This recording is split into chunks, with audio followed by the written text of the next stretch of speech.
ᱰᱟᱺᱜᱩᱣᱟᱹ ᱠᱚᱲᱟ ᱡᱚᱦᱟᱨ ᱜᱮ᱾ ᱪᱮᱫ ᱮᱢ ᱪᱤᱠᱟᱹᱭᱮᱜᱼᱟ?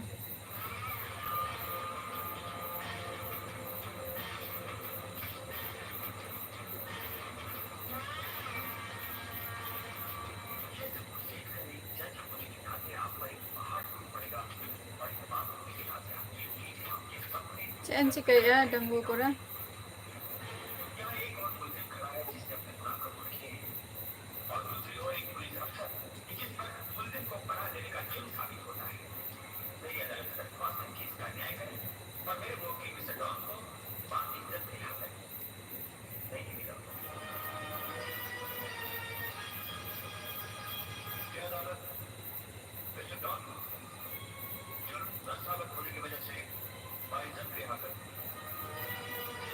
अच्छा पढ़ाग कन तहें एम।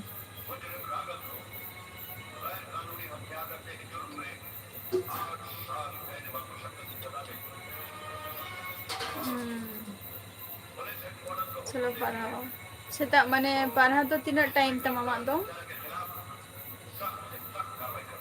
पढ़ा रेना टाइम तम दो? तीन खन तीन टाइम में पढ़ाग गया?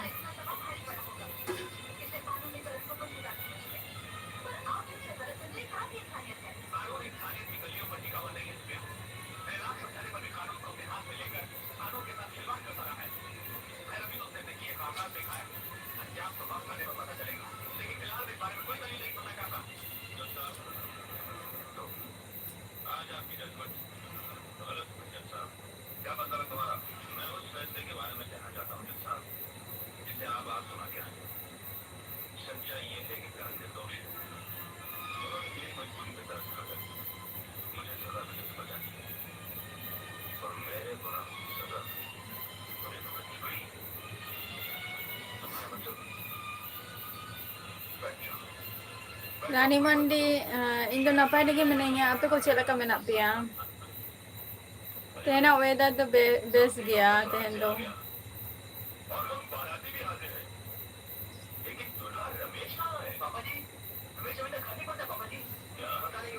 अरे नते तो तेन दो जपुत को तो बांग गए तेन दो भगी के वेदर ताही कना हला आयुब खन के जहां को फंक्शन को चलाव कना उनको के ना कटी समस्या रे न्यूर के को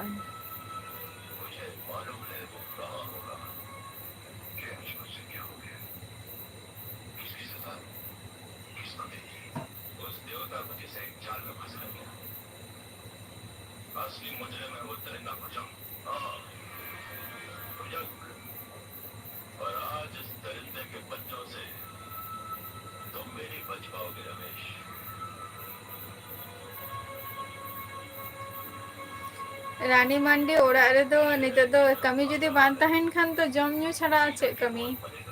छुट्टी दिन दो शुधु जम न्यू कटी दारान निया कोगे मार्केटिंग निया कोगे छुट्टी दिन रे दो एमनी अको दिन हको चला गेते बाको चला को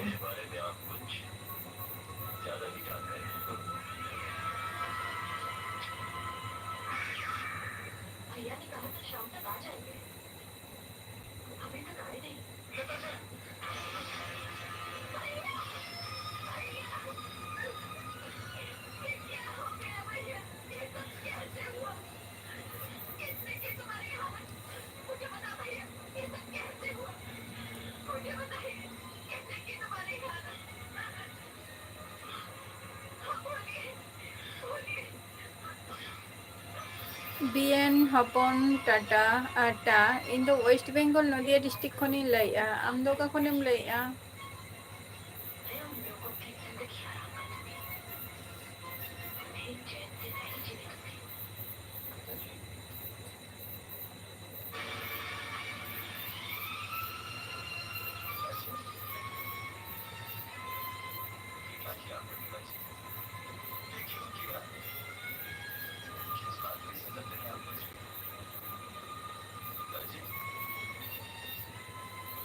अच्छा घाटशिला खय बा चलो अडी नापाय अच्छा कम चिकाई गया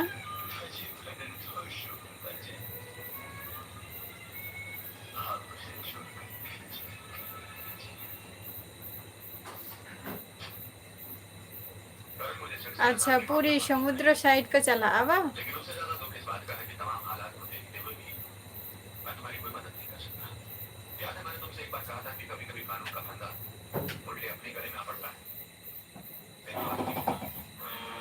अच्छा पूरी दालान बा हैं रावण दिन को चला को समुद्र साइड बा बीएम हपन आज चेक कम चिकाई गया यार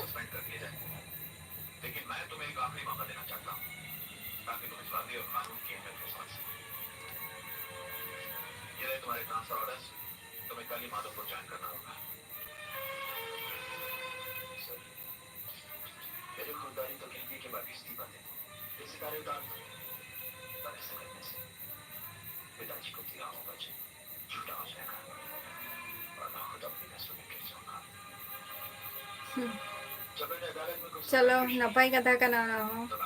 अदो दिबा माने हिउ कना नय आर जस्ती दिन तो बांगे कना तेन 20 तारीख और 11 दिन लगा बाकी 11-10 दिन लगा ये साउंड कम में से विरक्त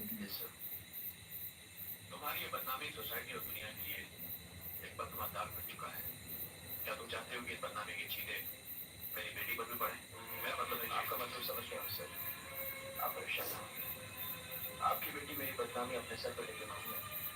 तो इससे तो मेरा सर भी शर्म से झुक जाएगा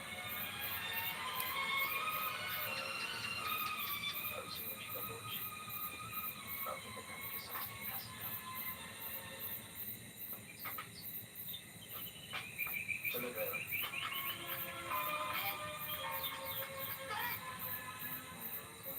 अगर तुम्हें समझते हो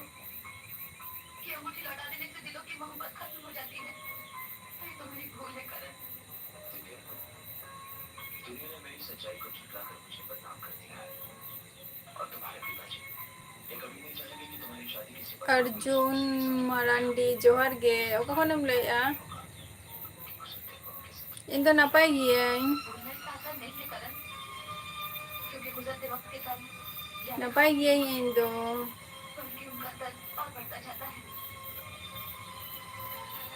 और तुम जहाँ भी रहना करण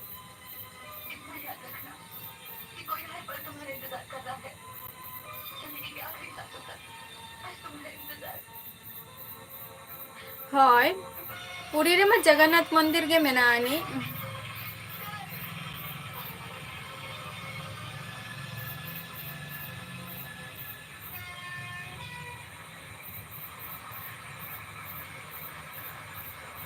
अच्छा झारखंड खनेम लाई आवा अड़ी अड़ी सारहाव और चे कम चिकाई गया इन तो वेस्ट बेंगल नदिया डिस्ट्रिक्ट खनी लाई अच्छा तीन एम स्टडी बीएम हपन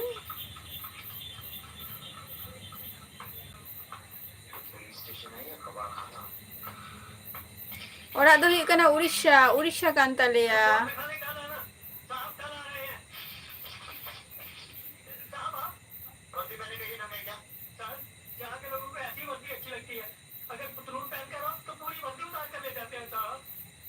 कभी मुझे तुम ऐसे नजर आए तो मैं तुम्हें बाहर नंगा टांग दूंगा समझे जी सर ऐसा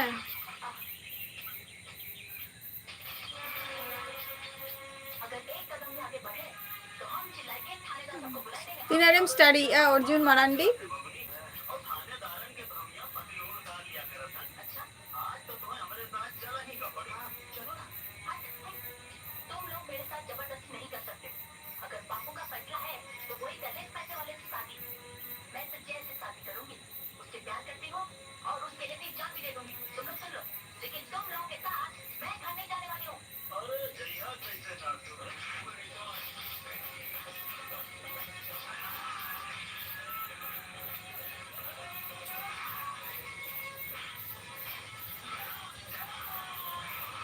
तीन स्टडी और बीएम हपन आमो तीन स्टडी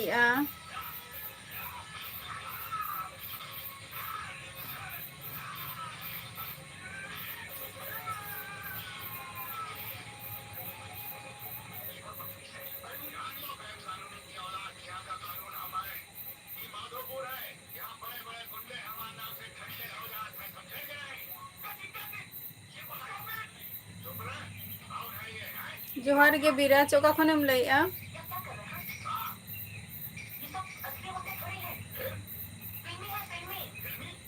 अच्छा सेमिस्टर 2 माने चे कोनो कोर्सेम कराई से चे आईटीआई बा निंका कोनो कोर्सेम कराई सेमिस्टर में ओना रेगे तहना ना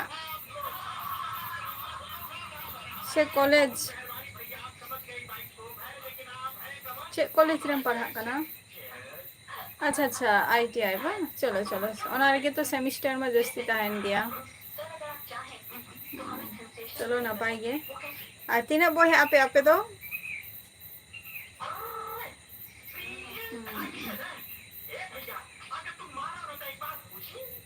नपाई गया ना हो चलो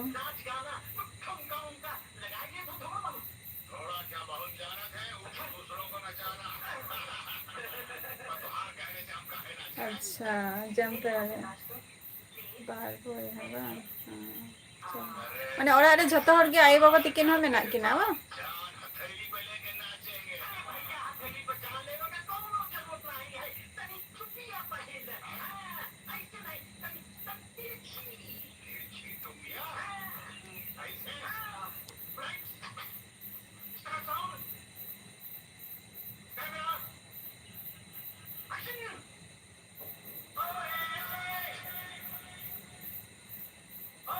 ए साउंड कम में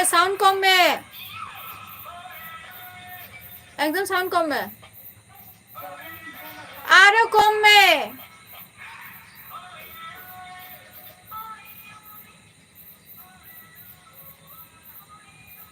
मुनी का नाम और आरे टीवी में नानी और कोई और आरे टीवी बचो नी से चे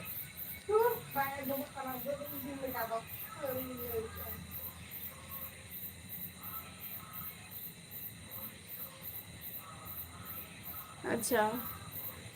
बोंगा कुड़ी रूप ताम जोहर गे ओका खन बिन लइया चलो नपाय और भाई तो चे चिकाई गई अरुण मांडी आम खन आम गे हुडिंगा से आम खन से माने सेरा कुई हो मेना को बार माने बार बयहा मध्य रे दाम दम सेरा गया से चे हांसदा बय जोहर गे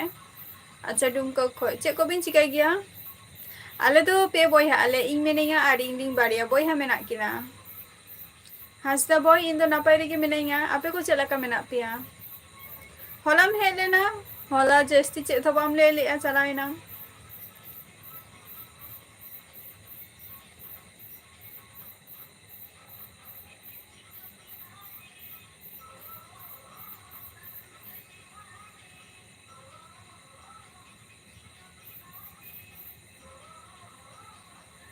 चे थोके बांगे कटी कमी को हुयुक कान था एडिटिंग के ना बेपार ओना को के कमी हुयुक कान था कई अरुण मांडी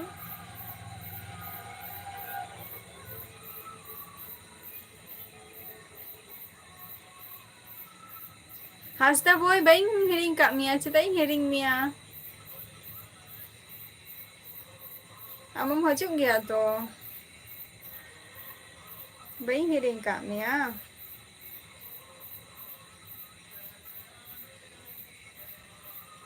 अच्छा ताले आम खोय मारांग जहां ओको मेना दो उनी तो चे चिकाई गया यार की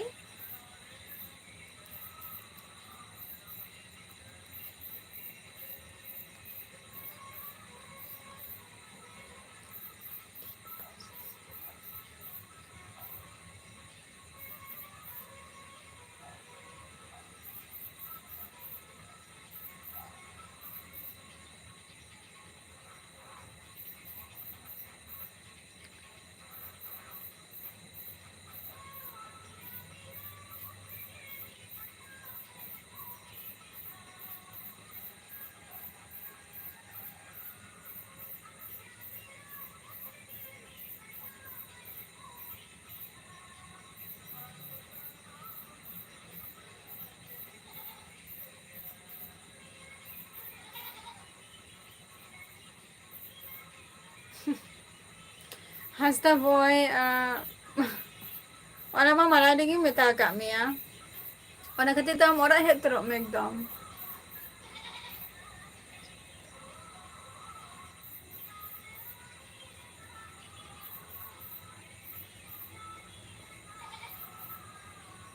अच्छा चेद होगे बांगे बा चलो नापाई कना ना हो माने ओलक पढ़ाक कना से बांगे आदो आम खो जहां मारांगी समय इन दो नापाई रेगे मिनाई आपे को चेद लगा मेना पिया ले तबो पे दमे पता एने को पे चलाक कना पे संताली एडिट जोहार गे सुपर संडे अदे सुपर संडे रे तहन तो चेद बिन तो का संताली एडिट अरुण अर्जुन इनको तो जॉब को तो बइन जॉब के ताहे ऐसे जॉब दो चेद से तो ओना जॉब दो नि तो औरी ᱧᱟᱢᱟ जॉब को तो औरी ᱧᱟᱢᱟ नि तो अरुण मांडी चेद होगे बांगे कटिंग एडिटिंग एता है किंतु प्रॉब्लम दमे हुयुक कना इने गे ले में हंसता बॉय ले में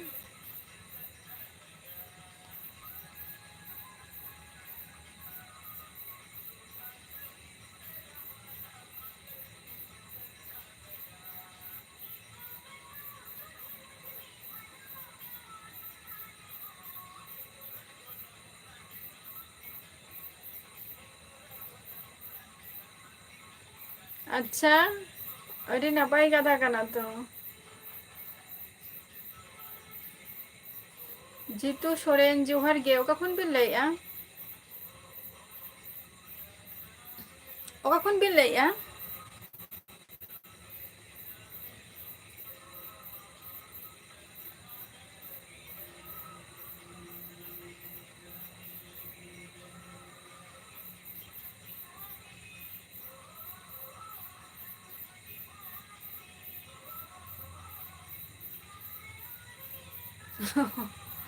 अच्छा लिंगा ड्रेस बा अच्छा अच्छा है लिया एक बारे पूरो माने ड्रेस रे कटी छोटा छोटा चुमकी लगा मेना आता ओना खातिर ग्लेस एमे आए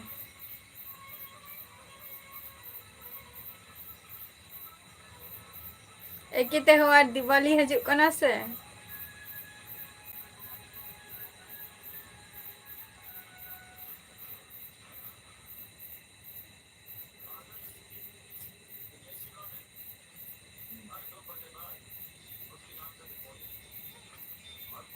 ओना खातिर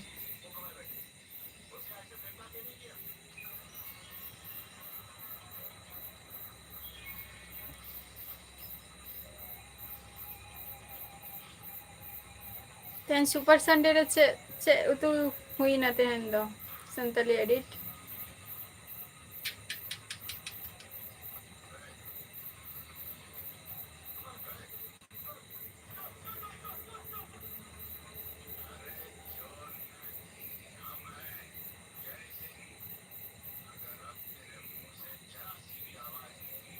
अच्छा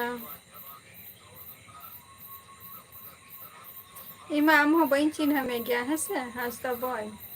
तो ना मा मारा रे के रिजल्ट इन ले कामिया उनका जते खूब गे जते मने ताहे ताले खान दा मोरा उतर हे उतर में है से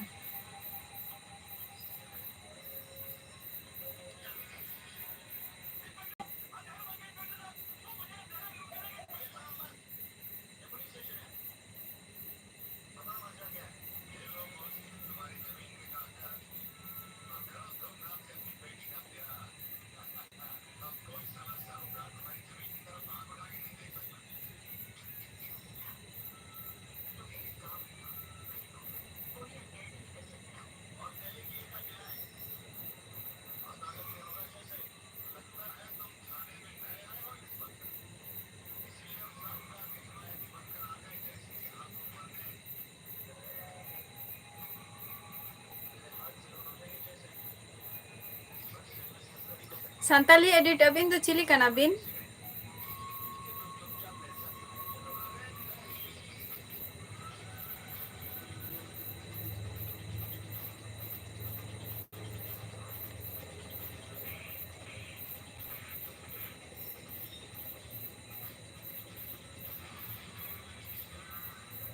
बांगा संताली एडिट अलिंग ले लिया अबिना टाइटल से कान तबिना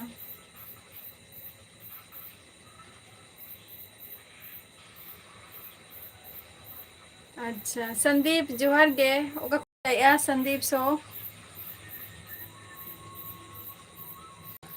अच्छा माइकल जोहार गे दमे प्रोग्राम को पे अटेनेआ दमे पे रस्का जोंग कना चलका मेना पिया माइकल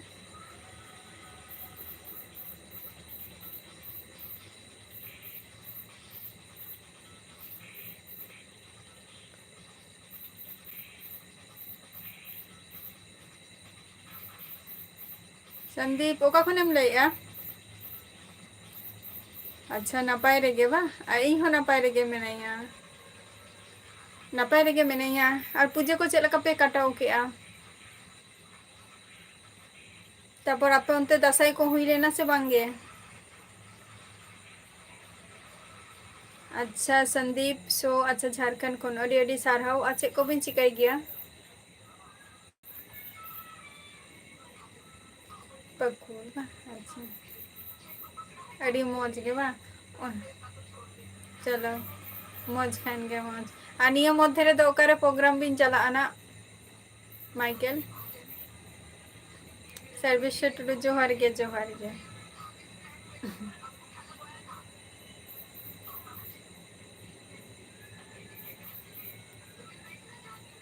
तिसो पे सोरहाय कना सर्विस टुडू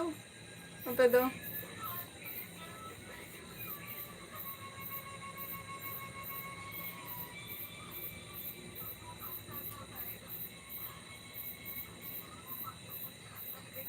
अच्छा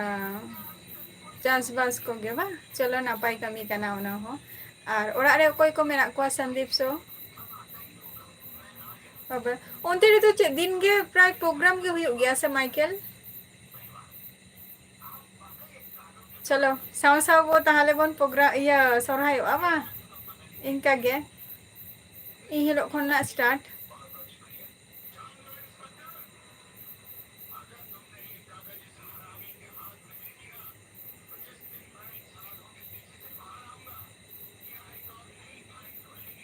अच्छा अच्छा चलो नेल ही अना माइकल अना हो अच्छा bayi nyala ke anak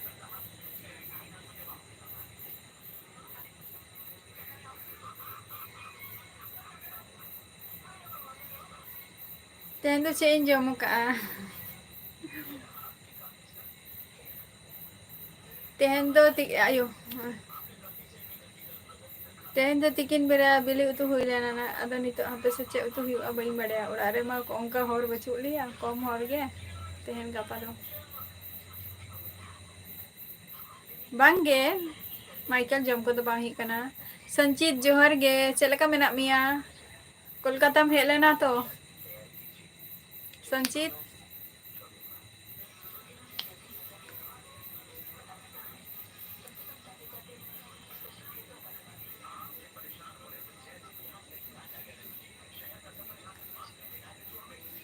Tiso bin haju'a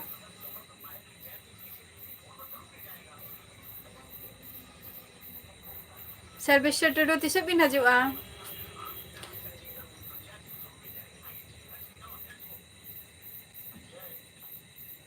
Ya disam ora se node noa West Bengal daran pe haju'a Urisha se node West Bengal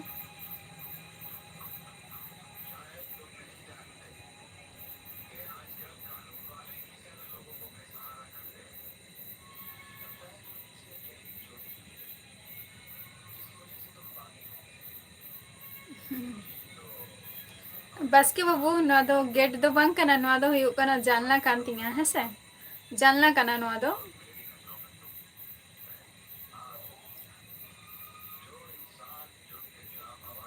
Orissa मा इन हुन चला आना सामने मास नवंबर रे प्लानिंग मेना तिंगा नवा दो देशी बॉय जोहर गे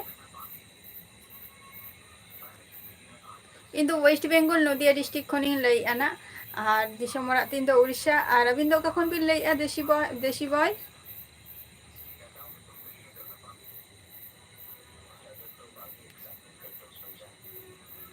ओ तेन तो चेरना फिस्ट हुयुक कना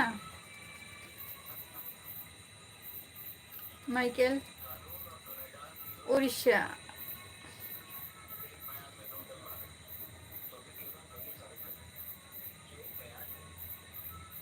इन दो नपाय रेगे मिनैया संचित बाबू किसको जोहार गे अच्छा लक्ष्मी पूजा रेना बा अच्छा अच्छा अच्छा चलो नपाय गे ना हो तिसो पे सोरहायोग कना आपे दो माइकल समय इन दो नपाय रेगे मिनैया आपे को के चेद लेका मेना पेया अतु ᱧᱩᱛᱩᱢ ᱫᱚ ᱦᱩᱭᱩᱜ ᱠᱟᱱᱟ ᱤᱭᱟᱹ ᱪᱮᱫ ᱠᱚ ᱞᱟᱹᱭᱟ ᱨᱟᱢᱨᱟᱰᱤᱭᱟᱹ ᱥᱟᱨᱵᱮᱥᱥᱚᱨ ᱴᱩᱰᱩ ᱟᱛᱩ ᱧᱩᱛᱩᱢ ᱫᱚ ᱨᱟᱢᱨᱟᱰᱤᱭᱟᱹ ᱠᱟᱱ ᱛᱤᱧᱟ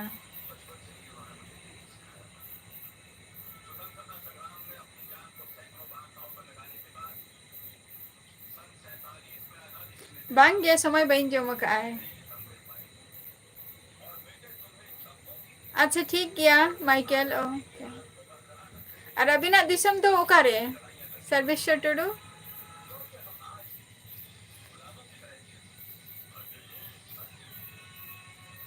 नपाय रेगे और भगे रेगे तहन तपोपे झतो कोगे सोपे सोरहायोग कना आपे दो समय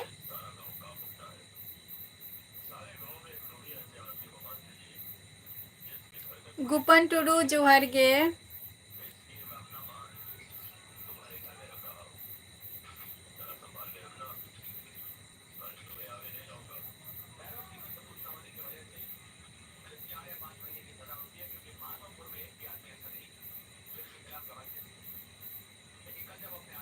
अरे नपाय कना तो हासता बॉय नोमा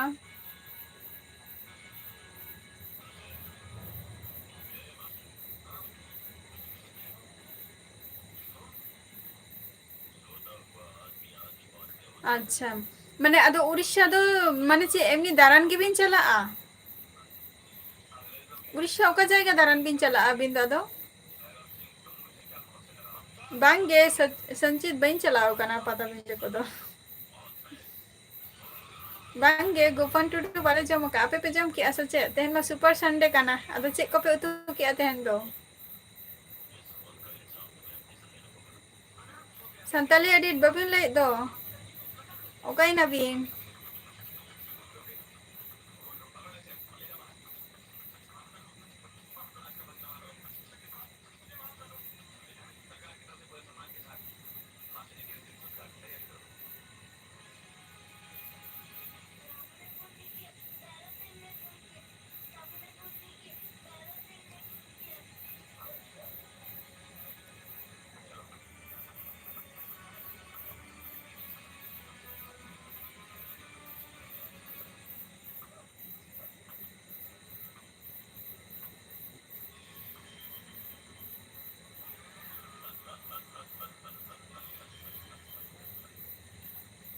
अच्छा दोमे पे एने किया वा तफा मा होते हुई लेना आले दो ना तेहन मीटिंग हुई कना संताली एडिट तेहन ना मीटिंग हुई कना तबे 2-3 तारीख मध्य रे ना हुईआ तेहन मीटिंग हुई कना बाबा मीटिंग चलाव कना अतु रेना मीटिंग तेहन हुई कना चंद्र मुर्मू जोहार गे अच्छा पूरी बा पूरी चला कना बे बसे निया वक्त सर्वेश्वर टुडू माने आरो मी हो नोडे पूरी ले तहे जो दिवाली रे चला आई मनते पूरी पूरी तो हुई कना चे को लिया भुवनेश्वर सुर निंका मने हुई कना अड़ी रस्का गे रानी मांडी तो कहो पुइलू रे जहां कमेंट तहे उनी हो ले तहे जे आले होले चला आना दिवाली रे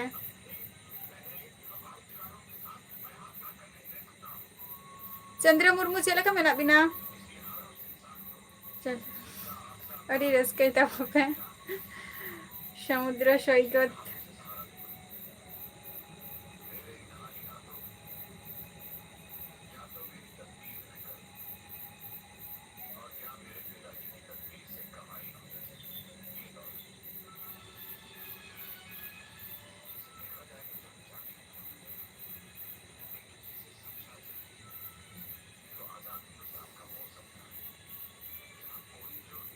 चला खान में अवश्य देखा हुआ ना तबे इन मा निया मास तो बई चला तो सामने मास चला हुआ ना जेहेतु अड़ी कमी को अड़ी गान के मेना तालिया नो अदो बाजार के ना ले चला दिसम ओरा होले बोलो तारा कई हय जय जगन्नाथ गे लई गानोआ हासदा बोय ओना दो अड़ी लहारे कंप्लीट कान तिया ओना दो अड़ी लहारे कंप्लीट कान तिया शुधु नितो लास्ट फिनिश टा बाकी मेना आनी तो ओना गे आपे को सला दो बइन शेयर का और जतपुर बइन शेयरिया ततपुर ओना खातिर चेद हो बइन चिका दाड़िया काना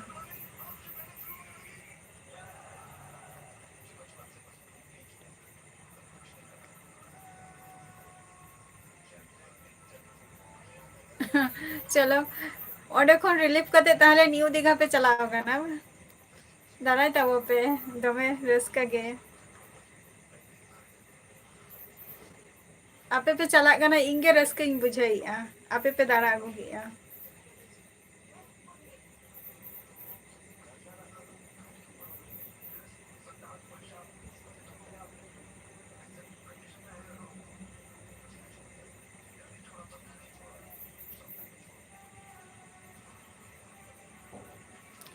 संताली एडिट अबिन भी चला लेना सचे जगन्नाथ मंदिर को okay service set to do और हजे तो बन बिना जखन के टाइम भी न्यामा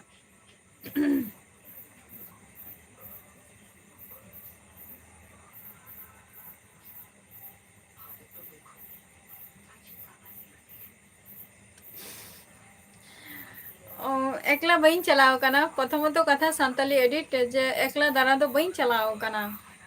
बाको आड़ा कदिया को नित पर्यंत हो तबे निये धाव चिंताई ए ना प्लानिंग ई उनका गे किंतु प्लानिंग मारांग रे गे ना किछु ओरा रेना कमी को मेना आनी से आदो ओना ओरा रेना कमी खातिर गे ना इन चलाव दाड़िया कना से बांगा किंतु इन मा नते मा प्लानिंग जोंग कना जे इन चला आ एकला रे हो जदी बस को आराक खाने नते खय रविंद्रनाथ सोरेन जोहार गे चेद लका मेना बिना अड़ी दिन पर लाइव रे बिन हेना होय लघु बाबा गे चला हुआ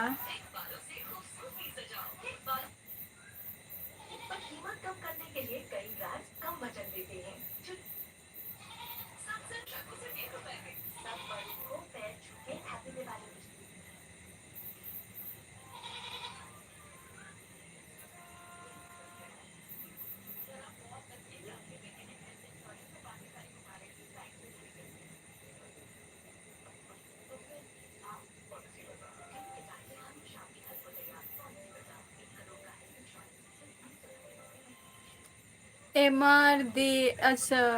दीपू जोहार गे ओका खनेम लैया इन दो नपाय गे आपे को चला का मेना पेया घाटशिला अच्छा देशी बॉय बा घाटशिला खनेम लैया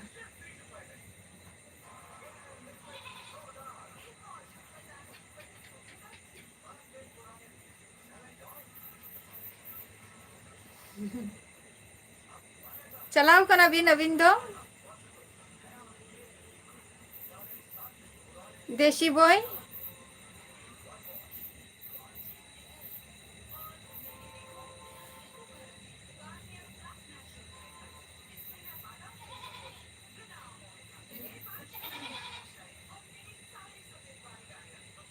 अच्छा 2025 रे बा चलो नवा दिन रे सेलिब्रेशन हुआ बा संचित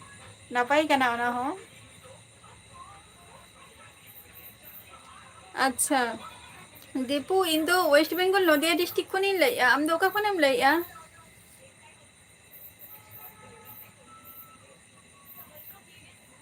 आले हो नपाय रेगे मेना लिया रविंद्रनाथ सोरेन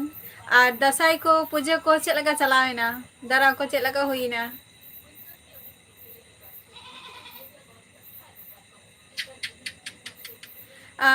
देवेंद्र अच्छा रविंद्रनाथ सोरेन नोड़े दो ओने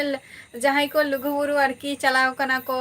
उनको कथा माने प्लानिंग हुई कना जे कोई को चला कना तार मध्य रे आबार अने पाता विंडे को कोई को चलाव लेना को सिलदा पाता को आरकी ओना को कथा हुई कना ओना मेला को आधा नय तरा दिवाली रेना पूरी को चला आको ओना गे लई आको मुचिराम दादा जोहार गे दादा होला मिट बार कथा लई काते सुदम चलाएना चे एम चिकाय तहे कमी रे बिजी तहा लेनाम से दादा जे के किस्कू जोहार गे ओका खन बिन लैया सोनी मुर्मू जोहार गे मिठुन टुडू जोहार गे लेबिन चेला का मेना बिना अच्छा धनबाद खोय बा चलो अड़ी नपाय दीपू आ चे कम चिकाय गया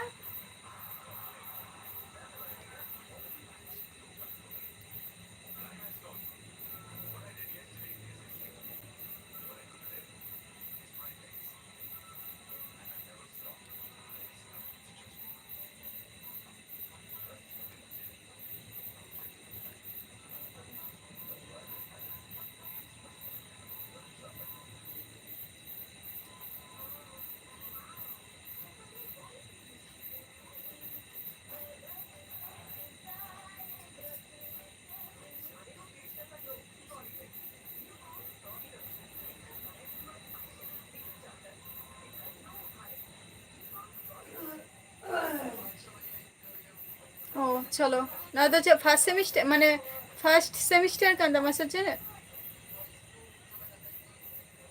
अजय हेम्ब्रम जोहार गे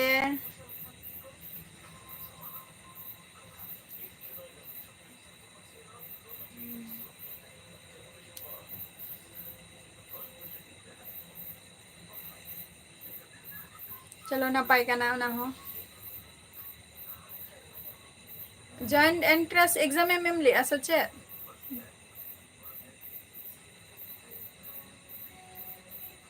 विश्वनाथ विश्वजीत सोरेन जोहार गे ओका खनम लैया अलिंग हो नपाय रेगे मेना लिंगा मिठुन टुडू नपाय गे अब तो नितो शुधु किछु हर ओड़ा हर को गटी को असुस्थ कना को इना गया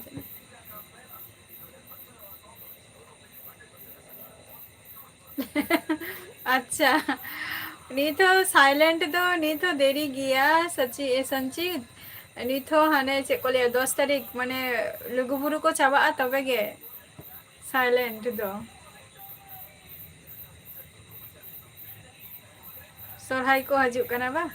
और आपे तो तीस पे सोरहाय कना संचित विश्वजीत सोरेन अच्छा आसाम खनेम लैया अच्छा गोविंद चिकाय गया ओ अच्छा अच्छा अच्छा पॉलिटेक्निकल अच्छा अच्छा हाँ हाँ हाँ बुझे के ओनामा तो माने ये माने 10+ रेना जहाटा माने फ्रॉम मिटा उडुगोआ पॉलिटेक्निकल के ओना रेना मिया का बा अच्छा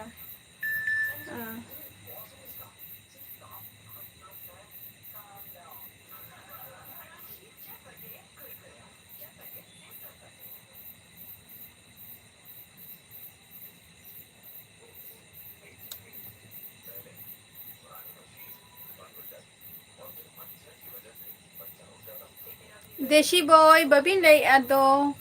अभी ना ओरा मा झारखंड रे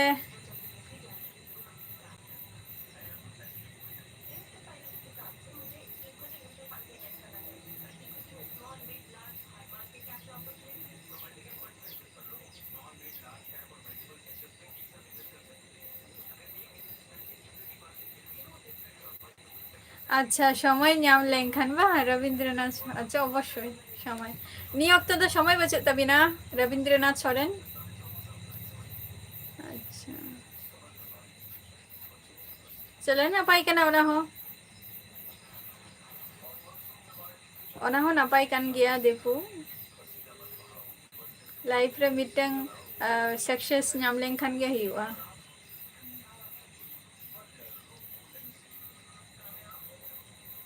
निंदा गे को सोरहाय सोरहाय बोलते चेत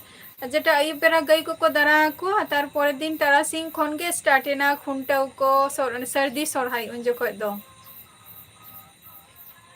हय हय हय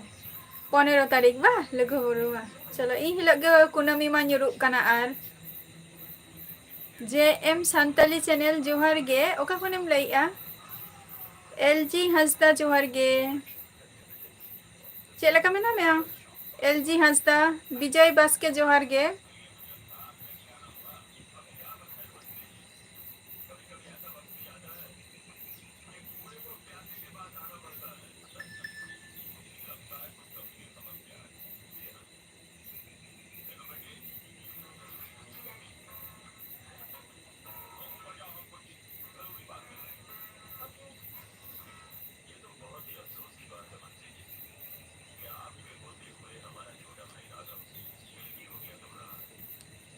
ᱟᱪᱪᱷᱟ ᱱᱟᱯᱟᱭ ᱨᱮᱜᱮ ᱛᱟᱦᱮᱱ ᱛᱟᱵᱚ ᱯᱮ। ᱩᱱᱠᱩ ᱜᱮ ᱠᱟᱹᱴᱤᱡ ᱠᱚ ᱨᱩᱣᱟᱹ ᱵᱟᱲᱟᱜ ᱠᱟᱱᱟ ᱠᱚ ᱥᱟᱱᱛᱟᱞᱤ ᱥᱚᱨᱤ ᱢᱤᱴᱷᱩᱱ ᱴᱩᱰᱩ ᱩᱱᱠᱩ ᱜᱮ ᱠᱟᱹᱴᱤᱡ ᱠᱚ ᱨᱩᱣᱟᱹ ᱦᱟᱹᱥᱩ ᱧᱚᱜᱚᱜ ᱠᱟᱱᱟ ᱠᱚ।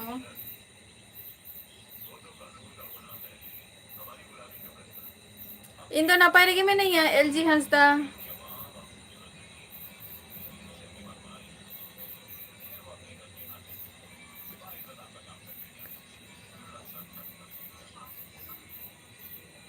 ᱟᱪᱪᱷᱟ ᱱᱤᱛᱚᱜ ᱫᱚ ᱥᱚᱢᱚᱭ ᱜᱮ ᱵᱟᱹᱪᱩᱜ ᱛᱟᱵᱤᱱᱟ ᱵᱟᱝ ᱪᱚᱞᱚ ᱱᱟᱯᱟᱭ ᱠᱟᱱᱟ ᱚᱱᱟ ᱦᱚᱸ।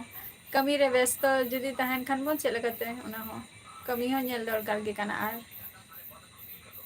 ᱟᱪᱪᱷᱟ ᱡᱮ ᱮᱢ ᱥᱟᱱᱛᱟᱞᱤ ᱟᱢ ᱫᱚ ᱢᱟᱞᱫᱟ ᱠᱷᱚᱱᱮᱢ ᱞᱟᱹᱭᱮᱜᱼᱟ ᱵᱟᱝ ᱟᱹᱰᱤ ᱟᱹᱰᱤ ᱥᱟᱨᱦᱟᱣ। ᱟᱨ ᱪᱮᱫ ᱠᱚᱢ ᱪᱤᱠᱟᱹᱭ ᱜᱮᱭᱟ?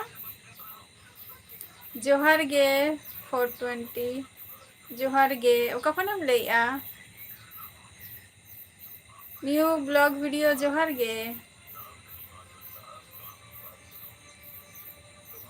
ᱟᱪᱪᱷᱟ ᱟᱫᱚ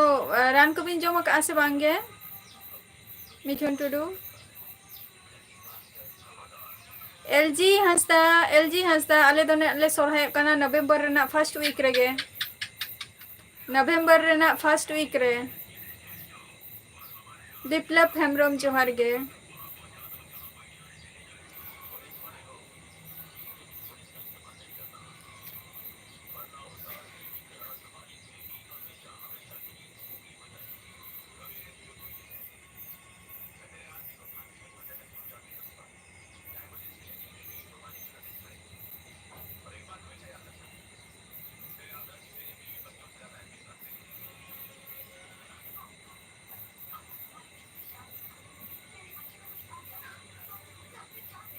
ᱟᱪᱪᱷᱟ ᱡᱟᱛᱨᱟ ᱵᱟᱝ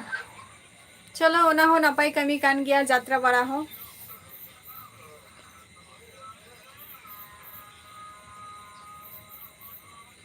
ᱟᱪᱪᱷᱟ ᱟᱨ ᱛᱮᱦᱮᱧ ᱫᱚ ᱠᱟᱹᱢᱤ ᱵᱤᱱ ᱪᱟᱞᱟᱣ ᱞᱮᱱᱟ ᱥᱮ ᱵᱟᱝᱜᱮ ᱢᱤᱴᱷᱩᱱ ᱴᱩᱰᱩ? ᱟᱪᱪᱷᱟ ᱡᱮ ᱮᱢ ᱥᱟᱱᱛᱟᱞᱤ ᱚᱱᱮ ᱡᱟᱛᱨᱟᱭ ᱫᱚᱯᱮ ᱚᱱᱟ ᱨᱮᱫᱚ ᱯᱩᱭᱥᱟᱹ ᱪᱮᱫ ᱞᱮᱠᱟ ᱯᱮ ᱧᱟᱢ ᱜᱮᱭᱟ? ᱢᱟᱱᱮ ᱟᱯᱮ ᱫᱚ ᱪᱮᱫ ᱢᱟᱱᱮ ᱪᱮᱫ ᱛᱟᱯᱮ ᱠᱟᱹᱢᱤ ᱢᱟᱱᱮ ᱡᱟᱛᱨᱟ ᱨᱮᱫᱚ? ᱱᱟᱴᱚᱠ ᱥᱮ ᱡᱟᱦᱟᱸᱭ ᱢᱟᱱᱮ ᱡᱟᱦᱟᱸᱭ ᱯᱨᱳᱜᱨᱟᱢ ᱠᱚᱠᱚ ᱥᱮᱴᱤᱝ ᱟᱠᱚ ᱩᱱᱠᱩ ᱠᱟᱱᱟ ᱯᱮ ᱟᱯᱮ ᱫᱚ? ᱚᱨᱜᱟᱱᱟᱭᱡᱮᱥᱚᱱ ᱚᱠᱚᱭ?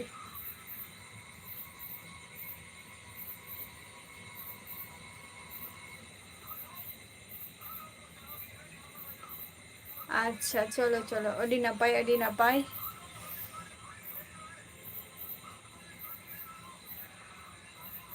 ᱪᱚᱞᱚ ᱛᱟᱦᱞᱮ ᱡᱷᱚᱛᱚ ᱦᱚᱲ ᱜᱮ ᱤᱱᱟᱹ ᱴᱟᱭᱤᱢ ᱵᱚ ᱟᱫᱷᱮᱱ ᱫᱚᱵᱚᱱ ᱥᱚᱨᱦᱟᱭᱚᱜ ᱠᱟᱱᱟ ᱵᱟᱝ?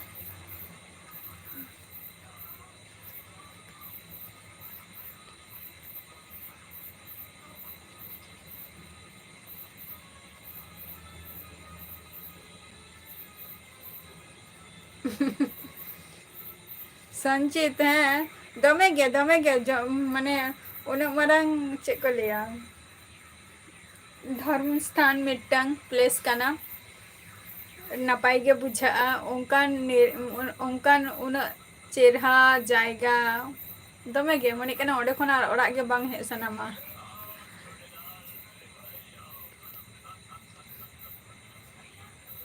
ᱚ ᱛᱮᱦᱮᱧ ᱢᱟ ᱥᱟᱱᱰᱮ ᱠᱟᱱ ᱫᱚ ᱵᱟᱝ ᱥᱟᱱᱰᱮ ᱦᱤᱞᱳᱜ ᱢᱟ ᱪᱷᱩᱴᱤ ᱜᱮ ᱛᱟᱦᱮᱱ ᱛᱟᱵᱤᱭᱟ ᱛᱚ ᱟᱨ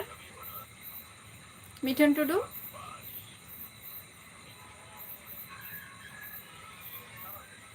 ᱦᱮᱸ ᱮᱞᱡᱤ ᱦᱟᱸᱥᱫᱟ ᱦᱮᱸ ᱟᱞᱮ ᱠᱷᱩᱱᱴᱟᱹᱣ ᱠᱚᱜᱮᱭᱟᱞᱮ ᱪᱮᱫᱟᱜ ᱵᱟᱝᱜᱮ ᱧᱮᱞ ᱯᱮ ᱱᱟᱜ ᱢᱟᱨᱟᱝ ᱟᱜ ᱵᱷᱤᱰᱭᱳ ᱠᱚᱦᱚᱧ ᱟᱯᱞᱳᱰ ᱟᱠᱟᱫ ᱜᱮᱭᱟ।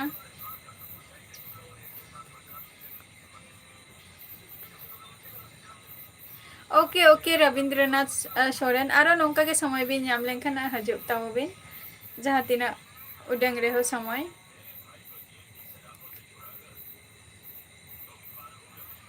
ᱦᱮᱸ ᱡᱷᱚᱛᱚ ᱦᱚᱲ ᱜᱮ ᱵᱮᱥ ᱛᱮᱜᱮ ᱵᱚᱱ ᱛᱟᱦᱮᱱ ᱢᱟ ᱟᱨ ᱟᱪᱪᱷᱟ ᱥᱟᱱᱰᱮ ᱟᱪᱪᱷᱟ ᱢᱟᱱᱜᱷᱟᱴᱟ ᱡᱚᱦᱟᱨ ᱜᱮ ᱚᱠᱟ ᱠᱷᱚᱱᱮᱢ ᱞᱟᱹᱭᱮᱜᱼᱟ?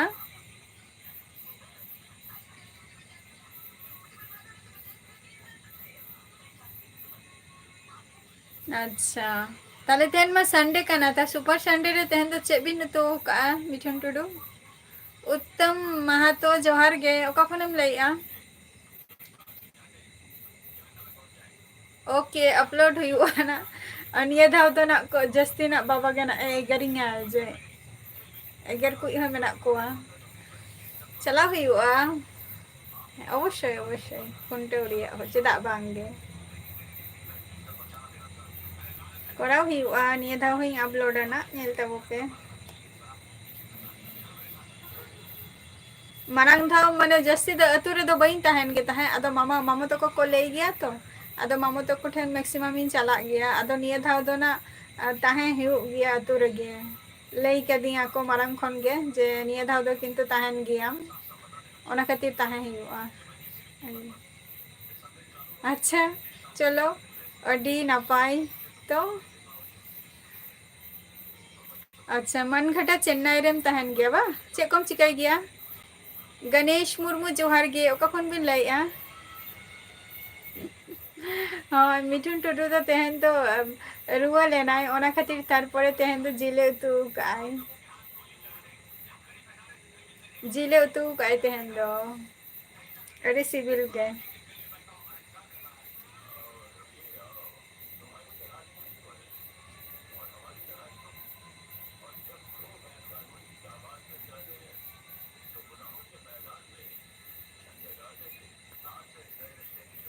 ओ अच्छा पेरा को हे कना बा चलो नापाई कथा कना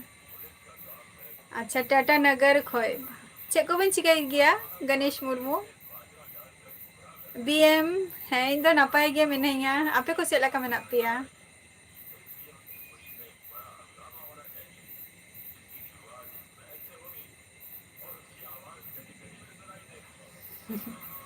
सांताली एडिट मिठुन टुडू नेल बिन से रिप्लाई मा बिन कना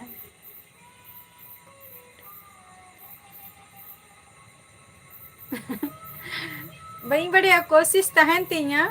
एलजी हंसता कोशिश तहन तिया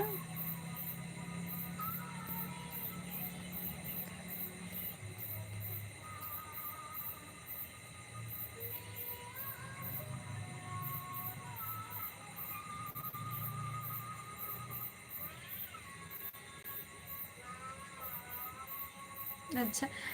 अच्छा संचित माने कैप्सिकम दिए तो चले में से चिकन दो ठीक गया किंतु चिकन टा चले में से जस्ती माने अब जहाँ बाजार खन बन अगुई दो ओना दो तहु नरम उतरोआ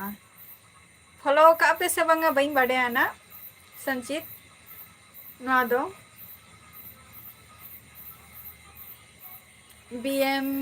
अच्छा है नपाय रे के तहन तबो पे आर इहो नपाय रे के मिनिया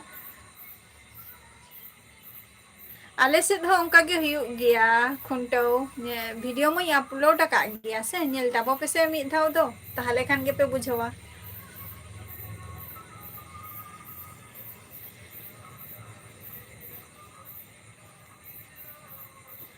जोहार गे सुनील मंडी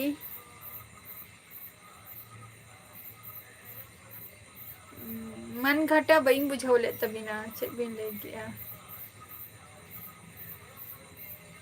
उत्तम महतो इन दो वेस्ट बेंगल नदिया डिस्ट्रिक्ट खनि लइया अबिन दो का खन बिन लइया बांग गे बीएम जंको दो बांग हुई कना तेहन दो ओडिया लाइविंग ओवर तारपो दाका उतुइन चंदायाना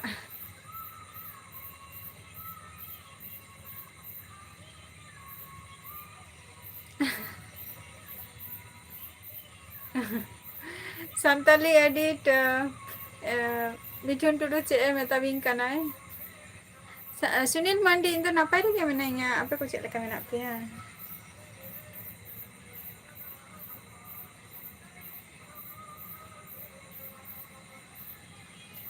ओ अच्छा चलो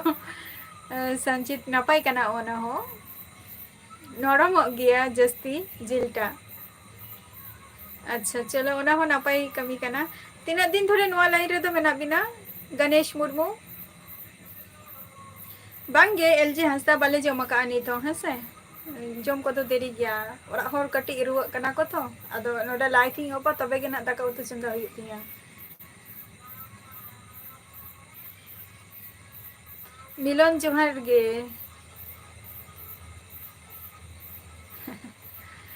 संचित हने मिठुन टुडू चे मेताम कनाय नेल मेना M2B बोले ऑल मेना आनी आईडी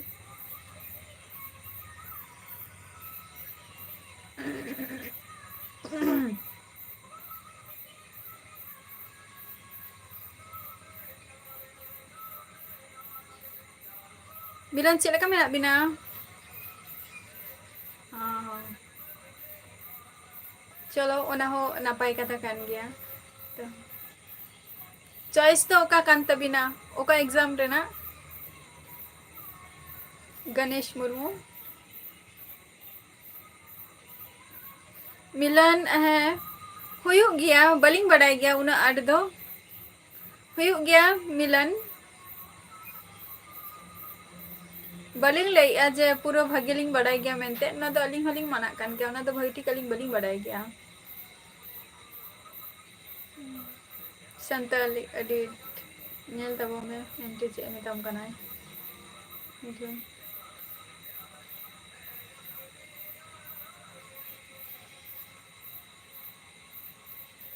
तेहन तो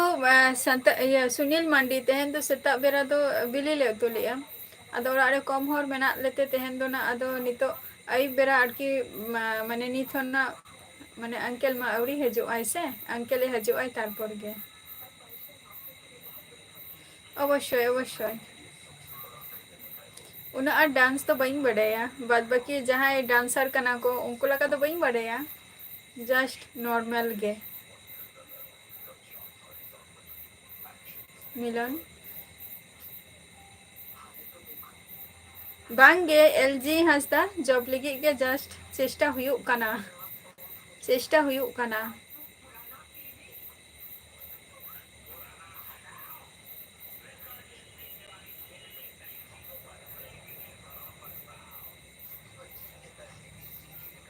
तालाबत सोरेन जोहार गे ओका खनम लइआ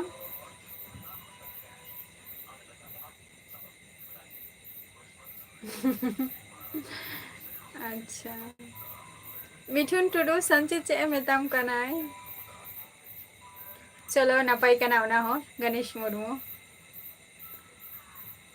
अली हो बड़े बड़े मलिंग अप्लाई जहाँ पे से चेल कना रेल ना गे संताली क्रिएटर जोहर गे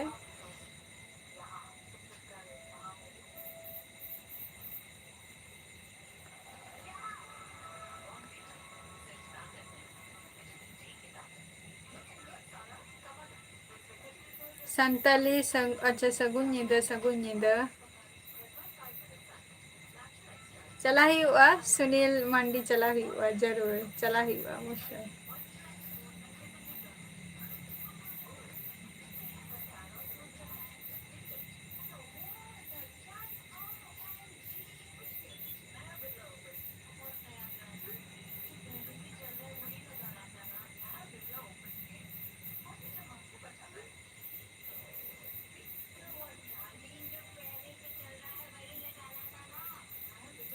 अंकेल हजुआ तारपर के ना चलाओ कनाय और बाबा तो मीटिंग ने चलाओ कनाय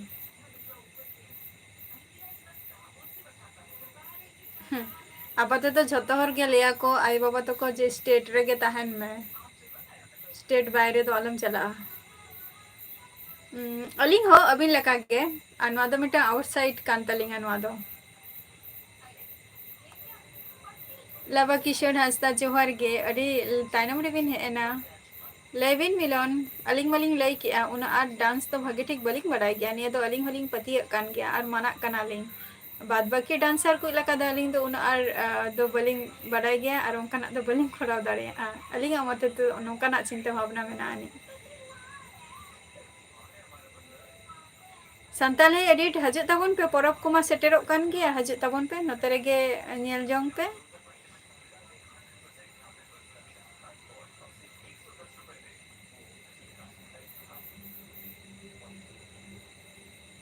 हैं सुनील मंडी आपे अंते बोलते ओका जायगा लेबिन से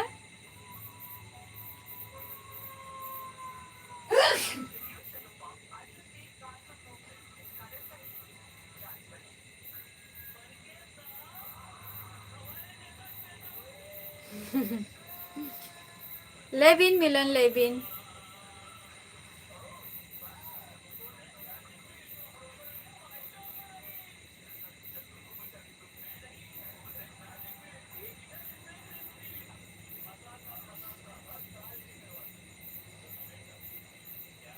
ओ केसियारी बा अच्छा हाँ चला गया हजुग गया केसियारी तो बांग गया एकदम सुनील मांडी जहाना केसियारी तो बांग गया एकदम आलेरिंग पेड़ा दो मेना को जहां हुई कना हातम मेने ओना दो हुई कना मेदिनीपुर रे तहन गया मेदिनीपुर रे ओना दो को लेना हातम माने केसियारी को पारम काते गया आरकी पे मिद धाव गी चलाव लेना आदो बइन चलाव कना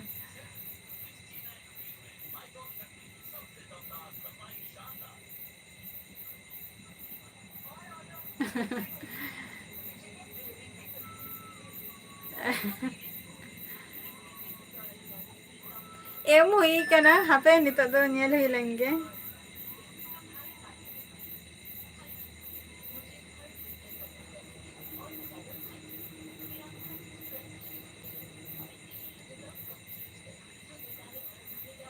हाँ हाँ ऑक्टो मा सेटेरो कान गया अवश्य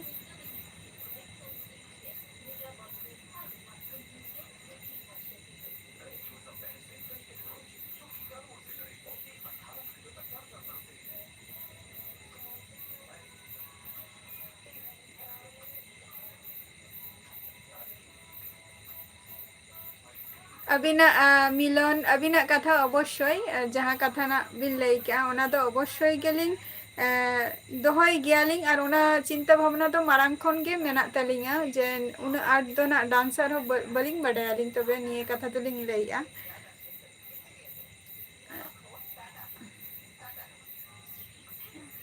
बाद बाकी माने जहाँ को शॉर्ट वीडियो गुलिंग एम का मैक्सिमम लिंग लिया जे जस्ती तो अलिंगा वीडियो रे डांस को तो खूब कम मेना ने डांस तो बचू का हिसाब ते तो खूब कम मुर्मू अच्छा जोहार गे और मिलन हजे तबो बिन्ना और समय जखन बिन नामा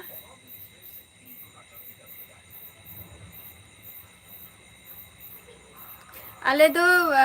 फर्स्ट वीक गणेश मुर्मू आले दो फर्स्ट वीक नवंबर रेना फर्स्ट वीक को सेन ले सोरहायो कना है से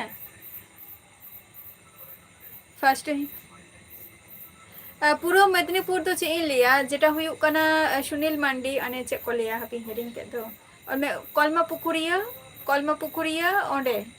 संचित ओके ओके हजे तबन पेना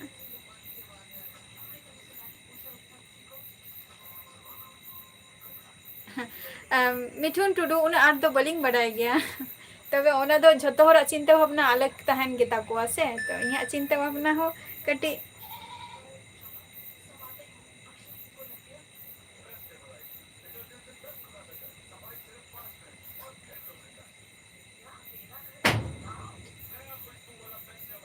अवश्य अवश्य झतो हर गे और झतो हर गे माने सम्मान कते गे रोर उचित और उनका गे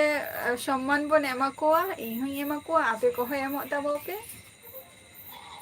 निया मध्य रे आपो माने इया हो संपर्क भागी तहना आपे को मध्य रे इया हो संपर्क भागी तहना बाना होरा गे माने संपर्क टा भागी तहना और बॉन्डिंग हो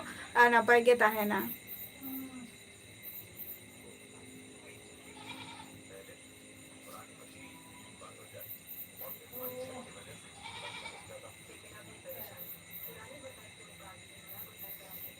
कोनो असुविधा बचोनी दासो टुडू जोहार के नितो द टाइम आप समय हो अक्तो हो चाबायना होय हेसे तो गपा हजे तबन पे नेक्स्ट एपिसोड रे तेना एपिसोड द नोडे गी मुचा दिया हेसे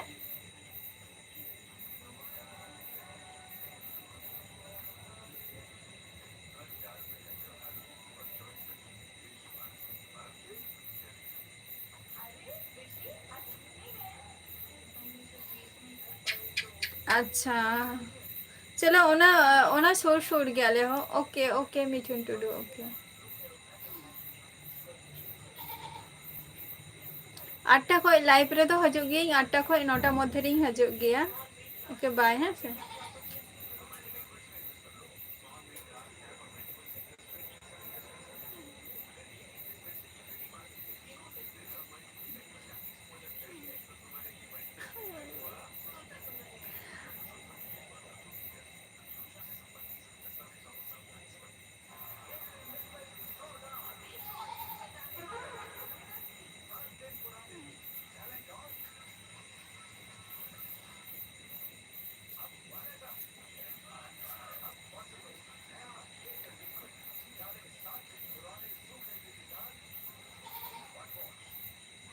देवीलाल इन तो नपाय रेगे मिनाइया नपाय रेगे मिनाइया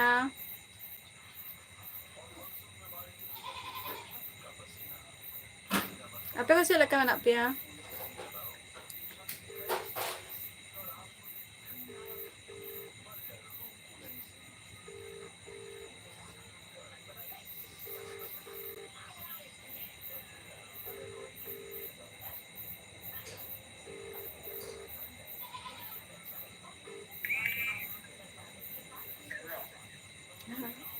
halo hajuk ko lang to ठीक गया ओनागिंग कुली कैमिया अच्छा ठीक गया ओनागिंग हेलो ओनागिंग कुली कैमिया हाँ ठीक गया हाँ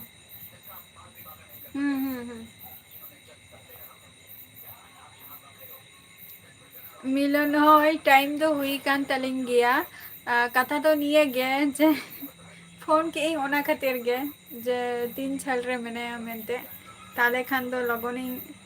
लाइटिंग ऑफ किया किंतु बांगे जे नित हो कटी झल रे मेनाया तो ओना खातिर आपे को सला कटी रोपड़ वाला देंगे बांगे बांग जम हुई कना दासो टुडू अभी बिन जम के आसे चे ओके सुनील मांडी ओके ओके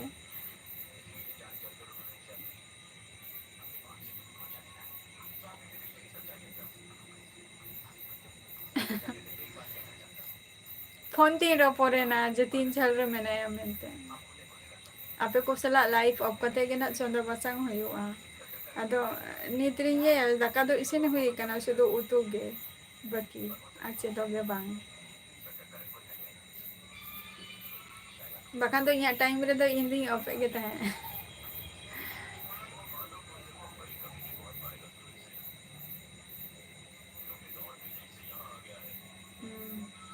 अच्छा अच्छा अच्छा ठीक गया डंगुआ कोरा ओना हो अडी नापाय कथा कना नापाय उइहर कना ना हो apa sa liang kana liang kana kono ana ma bili le utu le ale ado lay aja nito to na hoyto jahanak kichu mane je niramis ko aguya na arki amis jatiyo arki aguya na MFM johar ge oka khonem le a আর আবিন দাকা বিন জম কি আছে মিলন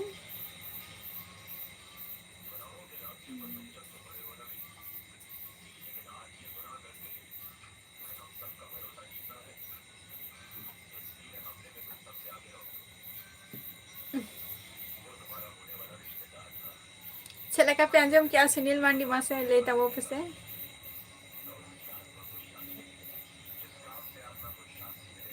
चल लखन पे अंजम किया voice टा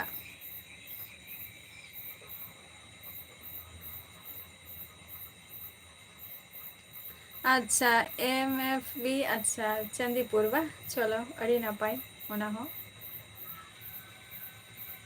तेहन मा छुटी के तभी ना तो मिलन तेहन मा अच्छा भी न तू किया बिन तो तेहन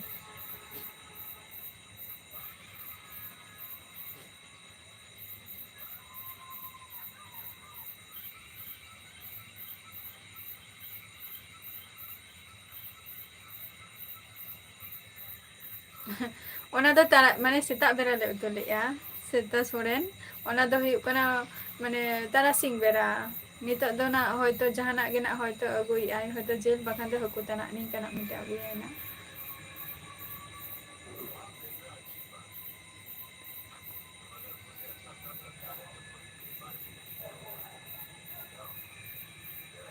माने ओरा ओकारे तीन से MFB या सॉरी MFM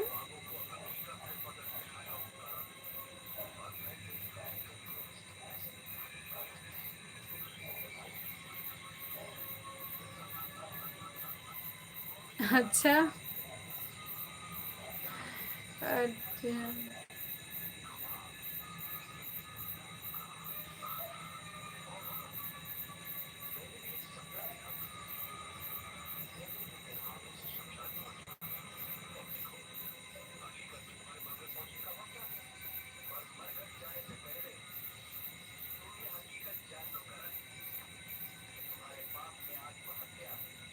अंकेल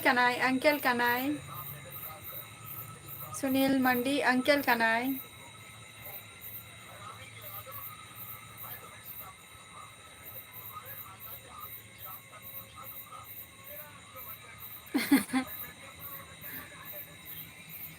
अंकेल कनाई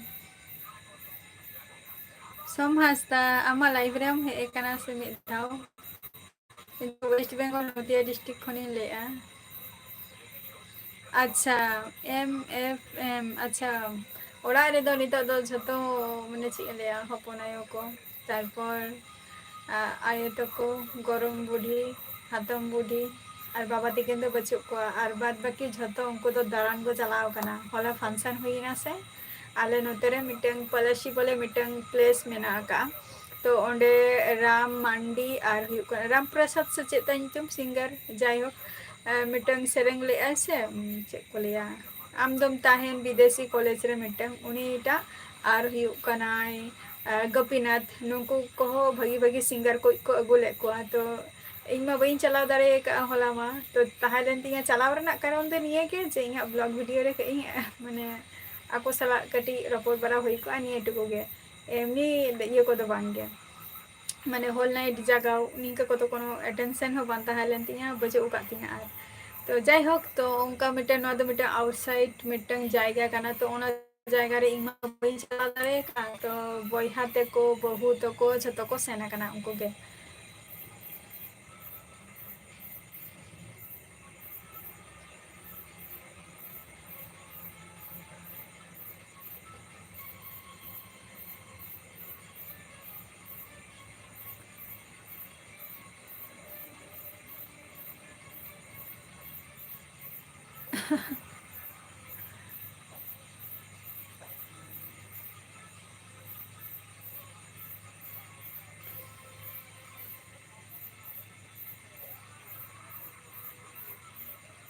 बास्के दाका होले जम गे ताहे देवीलाल सोरेन बास्के दाग मंडी होले जम गया तिकिन बेरा दो बास्के दाग मंडी के जेहेतु बाबा तिकिन बद करे कमी को चला गया तो अदो उन जखो दो बास्के दाग मंडी के अदिया को गिए बास्के दाग मंडी आरा उतु तापर ओकारे काट को रापा को निये को अदिया को और अयुब बेरा दो बास्के दाग मंडी दो बाले जम गया खूब एकटा दो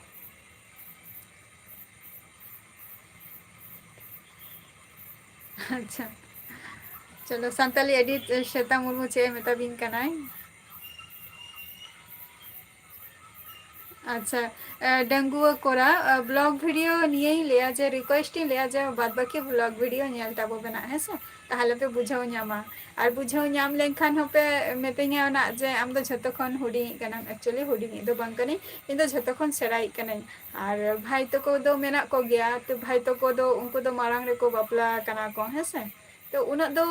मना को जिनिस आपे ठे खन बाइन शेयरी आना झतो हरा गे मिटंग प्रॉब्लम जो हर आगे छोटो खाटो हर हो माने प्रॉब्लम तो तहन गे ताको तो उन आर दो बई बड़ाई हचई बना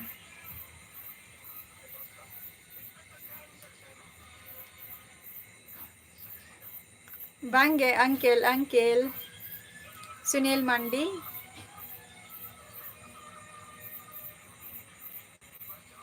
अंकेल अंकेल कना अच्छा संताली एडिट जम तब बिन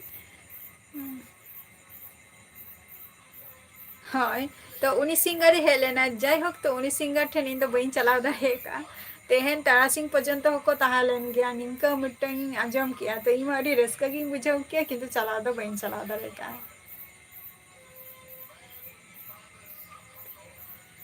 चलो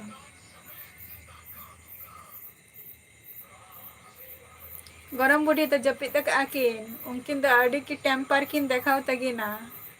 MFM हेसे आड़ी टेम्पर किन देखाव तकिना कोनो कथा बांग लई गानुआ मिटन बरे लई का के पूरा एकबारे रामायण महाभारत किन शुरुई तकिना सिदाई हड़ा बुढ़िया कथा तो पे आंजम का गया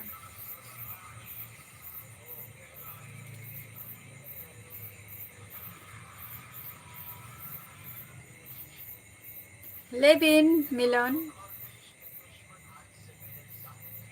अच्छा न्यू संताली इन दो वेस्ट बेंगल नदिया डिस्ट्रिक्ट खनी लैया और दिसम ओरा दो उड़ीसा कान तिया है से मेना को गया ओके जेड एक्स हपन अच्छा दाका पे जम क्या से चे घासीनाथ हांसदा जोहार के सुनील मांडी देखो किछु इन जे शॉर्ट वीडियो चे लकाई खोज कान तहां इन खन आरो बेटर हुई रना कथा किंतु उनाटा बेटर बइन चलाव दारे कना जेहेतु नितो झतो हर गे निजरा कमी रे बिजी को मेना को झतो हर गे और जहां को इन सारा मिटन टाइम रे तहन तहन को जखन मिट सानते तहन तहले तखन तो इन मेता को जे नवा जिनिसटा नंकाय पे तो चलो उनको को हेल्पिंग गिया को तो ओना दो जिनिसटा अडी नापाय जिनिसिंग कराव ताहे तो निये तो निजे निजे ते कटी ओरा हर निये ओरा हर दार तिनटाई और माने साब दाड़िया आईफोन को उना तो लई कुताओ ओरा हर किछुटा लई लईते उनका गे किछुटा लिया जे हेल्पिंग को बांगे मिलन फादर दो माने उनी तो ची लिया वेल्डर ना कमी गया बाबा दो कंपनी रे और अंकल दो हुई कनाई टीचर कनाई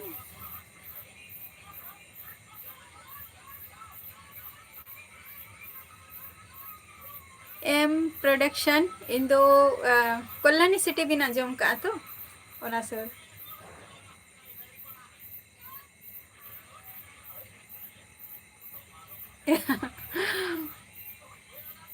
जतो गे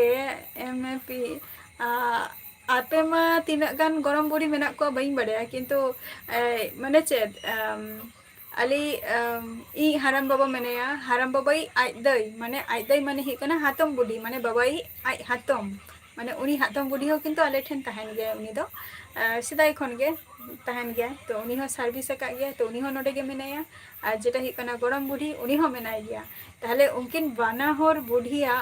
माने मिद देखा जुदी और बयस लेनखान को स्वाभाविक कथा ओना दो रोड गया को जस्ती रोड गया को और ओका नितो दो माने ची लिया उनको कथा पत्र दो मिटन गिद्रा लेका उनको कथा जुदी बाम बताऊ का थाले खान दो रोड रेगे तहना को न्यू संताली बांगे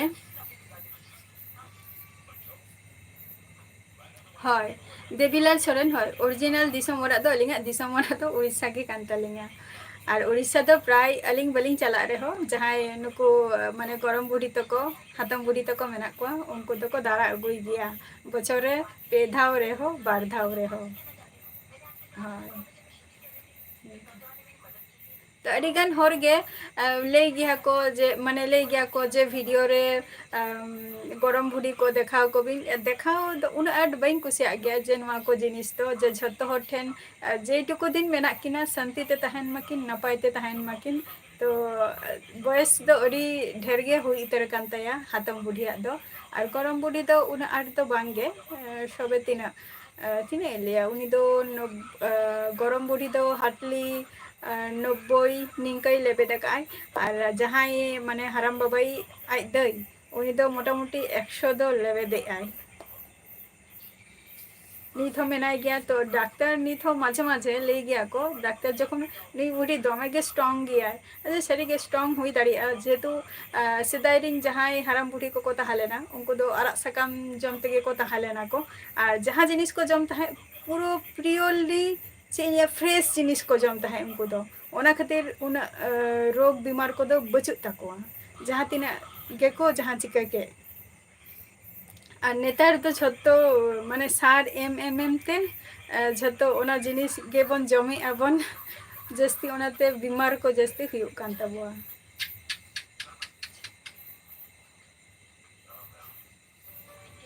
नपाय रेगे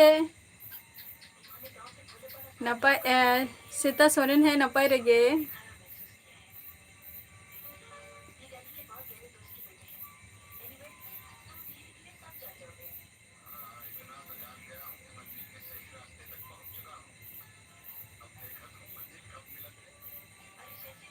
बड़ाई गया है सुनील मांडी बड़ाई गया है सुनील मांडी बड़ाई गया है हातम दो नोडे दो बाहे तहन के दोय इन जहां हातम इन जहां नितो कथा ले दो नी दो हुई कना हातम बुडी माने हुई कना बाबाई आई हातम और इन हातम दो अंतर गे मेनेया मेदिनीपुर सेन रेगे उनी दो बड़ाई गया केसियारी को तो बड़ाई गया अंते उनी दो माझे बाजार को हजू गया केसियारी बाजार को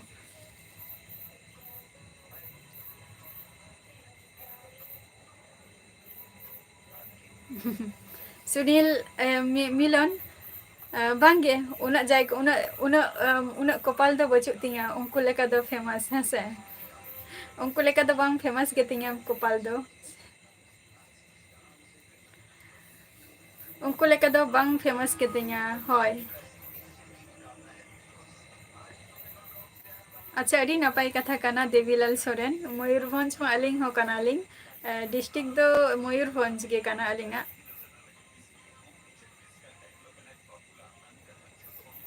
बुधुराम हांसदा जोहार गे ओका खन बिन लाइया जतोहरा सर्विस तो जतोहरा कपाल रे दो ऑल बचना से अना भाग्यवशत जदि नामेम खाने दो हुईना और बांग हुईन खान दो बांग हुआ ओना दो शुधु चेष्टा तो करता है ना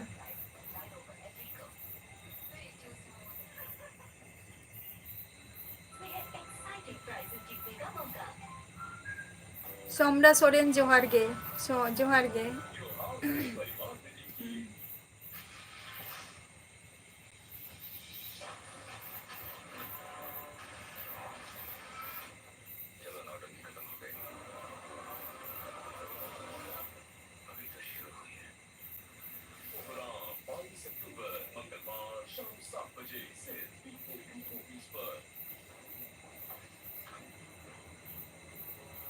सोमरा सोरेन इन दो वेस्ट बेंगल खुनी लैया आम दो का खुनेम लैया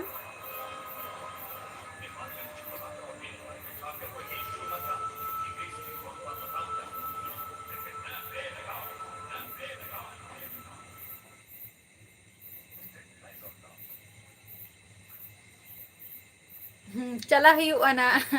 सुनील मांडी चला हुआ हाथम तो करा हो ले गया को जे हजू में मेनते और हाथम तो हजू गया है हाथम तो नोते हजू गया है से हाथम तो नोते हजू गया है जोखन प्रयोजन हजू गया है सोमरा सोरेन अच्छा झारखंड खन बा चलो अड़ी नापाई अच्छा कम चिकाई गया रोहित सोरेन जोहार गे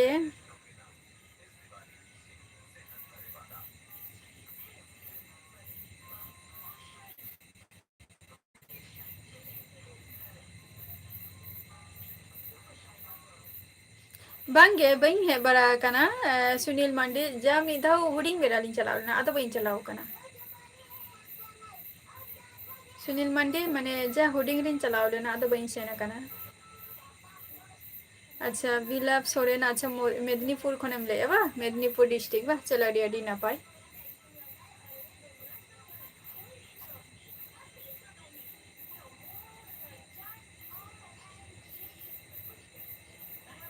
अच्छा देवीलाल छोड़े नोते रे तो चेक लकई लिया माने चेक लकई लिया बना नोते रे तो आदो को जहां माने हातम बुढ़ी तको तारपर पुइलो मा नोते रे मा हातम बुढ़ी गे हे लेनाय माने बाबाई आई हातम नोते रे के तो नोते रे गे जमाई कते गे नोते रे गे सर्विस काय बना होर गे किन हस्बैंड वाइफ माने बाबाई आई हातम माने हातम बुढ़ी और कुमंग हराम आरकी आले दिन कुमंग हराम गे हुआ तो उनकिन बना हर किन सर्विस था तो उनका उनका तेगे तारपर हाराम बाबा माने हाराम बाबा आरकी माने बाबाई आई बाबा उनी नोते रे हे एनाय नोते रे हे कते उनी हो सर्विस की आई तारपर इ गरम बुढ़ी बाबाई आई उनी हो नोते रे गे हे कते आदो सर्विस कते गे आदो नोते रे गे क्वार्टर को एम का लिया आदो क्वार्टर रे गे पुइले दरे ताहाले नाले फाराम रे तारपर ओंडे खय सर्विस कते गे तारपर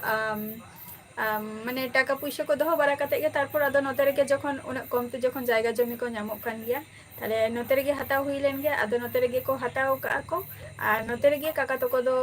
ओलो काना माने ओलो पढ़ाव को और बाबा दो बरचम हॉस्टेल रे के तहा लेना ची लिया नया ग्राम से चो को लिया जायहोक इनकाना जायगा रे उनी दो onte rege पढ़ा था अच्छा उन जो मा जस्ती हॉस्टल रेगे को भेजा को ताहे को निये टुकु ही आंजम का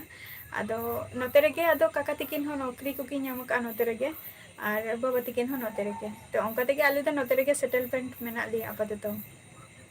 झतो किछु डिटेल्स सोमरा सोरेन झतो किछु डिटेल्स फेसबुक रे ना लिंकिंग एम का ओंडे नेल ताबो पे और जॉइन ताबो पे हेसे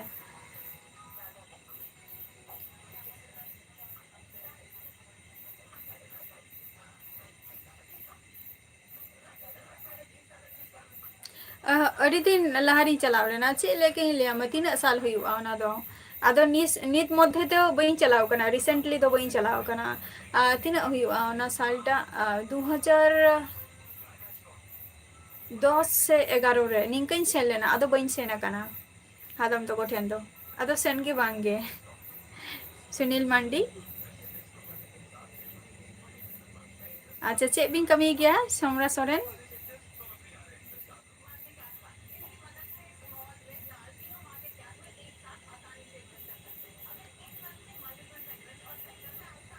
सोमरा सोरेन अड़ी अड़ी नापाय अड़ी अड़ी सारहाव और ओरा रे कोई को मेना कोआ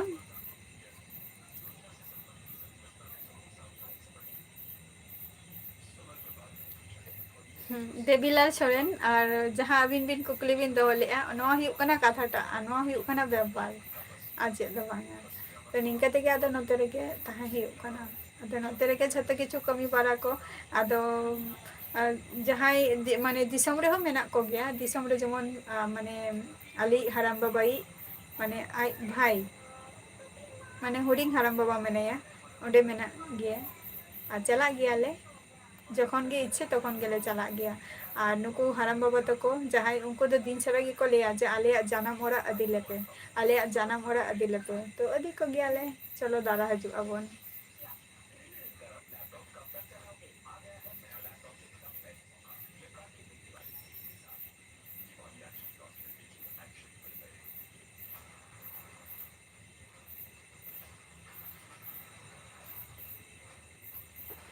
बुधुराम हासदा आम दो का खनेम लेया बुधुराम हासदा इन तो वेस्ट बेंगल नदिया डिस्ट्रिक्ट रे मिनिंगा नी तो जहाँ जायगा रे आपे को सला लाइफिंग कोराई नवा दो हुयु कना वेस्ट बेंगल नदिया डिस्ट्रिक्ट हेसे और यहाँ दिसोम ओरा दो हुयु कना उड़ीसा कान तिया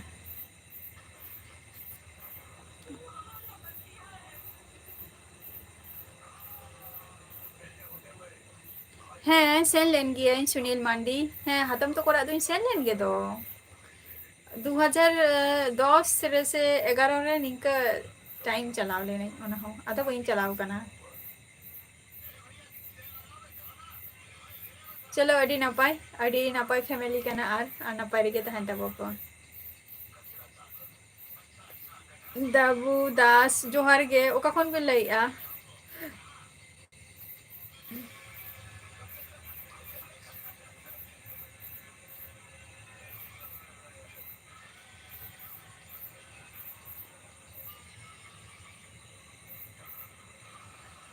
बुधुराम हासदा अबिन दो ओका खन बिन लइआ ओका दिसम और ओका वर्ल्ड खोल बिन लइआ मुकेश टुडू जोहार गे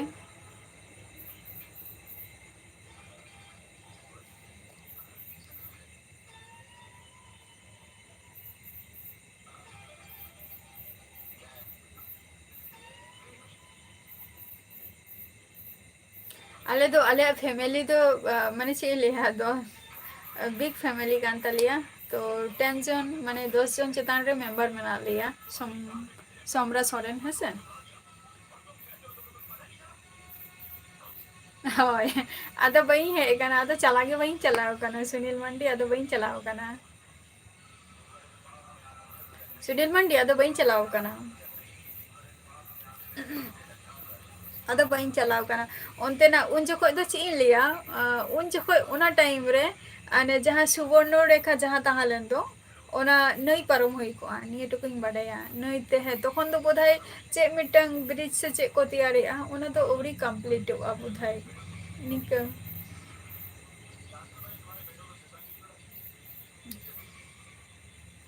किसको विजय जोहार गे अडी लास्ट टाइम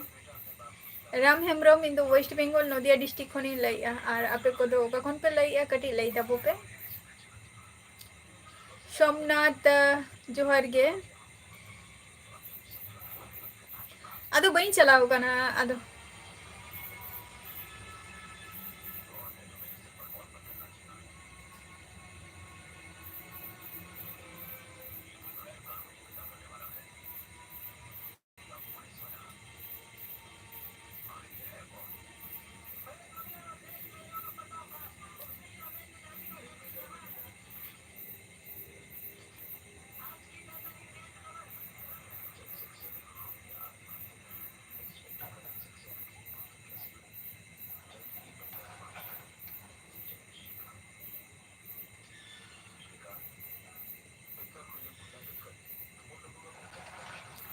देवीलाल सोरेन अली दो निया गेली मनेया जे जहाई हर गे हुई छनो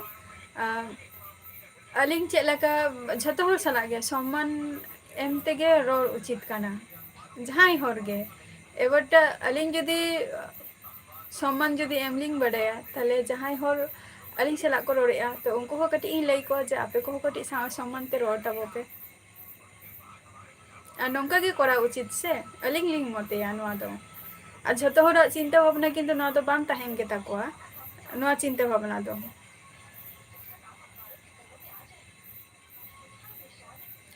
अच्छा चलो अच्छा अच्छा उना आर तो बई बड़े ना सुनील मंडी जेटा ना हम लई जे हसरा घाट उना आर तो बई बड़े उना को तो जाय होक तो उना टाइम रे उन जको चला होय लेना आदो बांगे अच्छा राम हेम्ब्रम झारखंड खन अडी अडी नापाय आर मुकेश इन दो नापाय रे गे मिनिया नापाय रे गे मिनिया किसको विजय और तेहन मा कटी लाइव रे कटी इन दो के बना ए कारण तेना जे बाजार को बांग हे काना ओना खातिर तो तेहना एपिसोड दो ना नोडे गी मुचादिया है से तो नेक्स्ट एपिसोड रे आबर हजे ताबन पे आधा घंटा तेहन दो ना एक्स्ट्रा इन हताओ किया कई माने आध घंटा मोटामुटी 8टा खय 9टा पर्यंत लाइव इन तहन गे ताहे तो तेहन दो कटी माने 9:30 उतर की इना तो नेक्स्ट एपिसोड रे हजे ताबन पे आज हतो को गे सुस्थो स्वास्थ्य और नपाय तहन ताबो पे ऐसे तो टाटा बाय बाय ऐसे